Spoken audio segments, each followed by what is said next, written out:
Hey, welcome to The Explainer. So if you've been doing yoga for any amount of time, you've probably heard words like chakra or energy thrown around. But what does that actually mean? Especially when you're training to be a teacher. Well, today we're going to dive into some of the big ideas from Chapter 6 of the Yoga Flow Training Manual. We're going to see why understanding this whole concept of a subtle body is such a game changer on your journey. Okay, so let's just get right to it. What's the thing that separates a good yoga instructor from a really exceptional one? I mean, it's a huge question, right? And I bet it's one you're thinking about a lot during this training. Is it just about having perfect cues or knowing a million different poses? Well, what this chapter suggests is that the real secret, it lies a little deeper. It's about a whole new layer of understanding that takes your teaching from just telling people what to do to creating something they actually feel. All right, Section 1. Beyond the physical. So far, your training has been all about the stuff you can see and touch, right? Anatomy, getting the alignment just so, the actual shapes of the poses. And that's all super important. But yoga philosophy has always said, there's more going on than meets the eye. So let's start exploring this incredible idea of the subtle body. And look, all that hard work you've already put in has built this amazing foundation.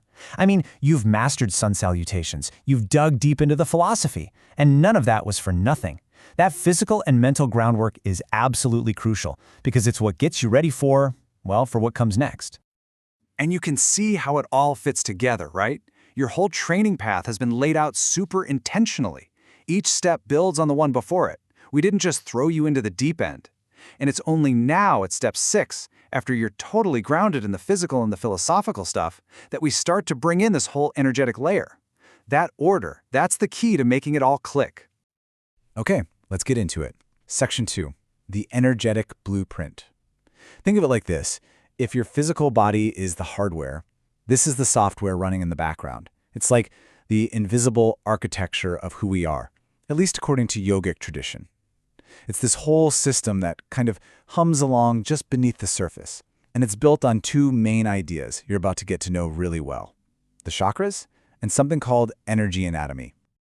So first up is the chakra system. You've heard this word for sure. Chakra literally means wheel in Sanskrit. And that's a great way to think about them, like these spinning wheels or vortexes of energy, all lined up right along the center of your body. From the base of your spine all the way up to the top of your head. And the cool thing is, each one of these 7 main centers is believed to be connected to different parts of us, physically and emotionally. And the next piece of this puzzle is what we call energy anatomy. Okay, so if physical anatomy is all about your bones, muscles, and organs, then energy anatomy is about the pathways that energy moves through. These channels are called nadis, and the life force energy that flows through them is called prana. So what you're really getting is a brand new map, a map of the subtle body. And it gives you this whole new way to see how a yoga pose can affect someone way beyond just stretching a muscle. Okay, Section 3, from knowledge to practice. So all of this is super interesting, right? But the big question is, what do you actually do with it? How does this help you teach a class on Tuesday night? Well, that's exactly what we're talking about now, turning all this theory into real-world action.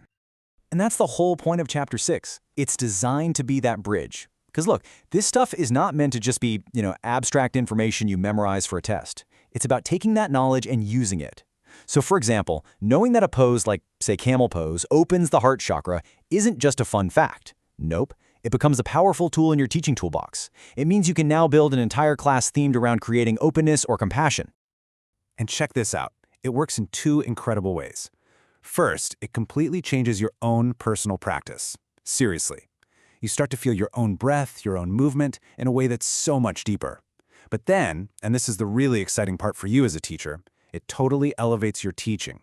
It's the difference between just telling someone to get into a pose and actually guiding them into a complete experience, something that's way more holistic and powerful.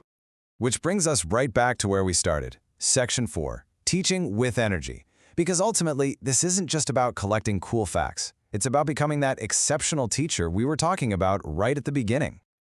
I mean, look, the manual itself says it, right there. This whole thing is your guide to becoming an exceptional yoga instructor.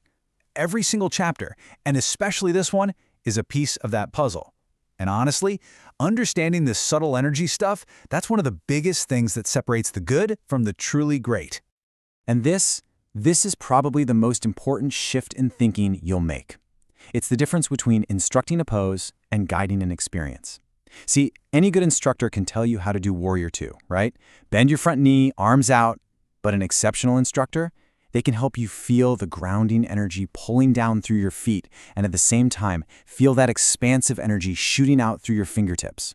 You're not just doing a pose anymore. You're having a complete physical, mental, and energetic experience.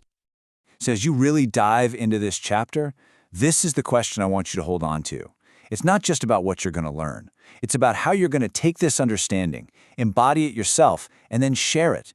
How are you going to use this knowledge to create those moments on the mat for your students that are just truly transformative?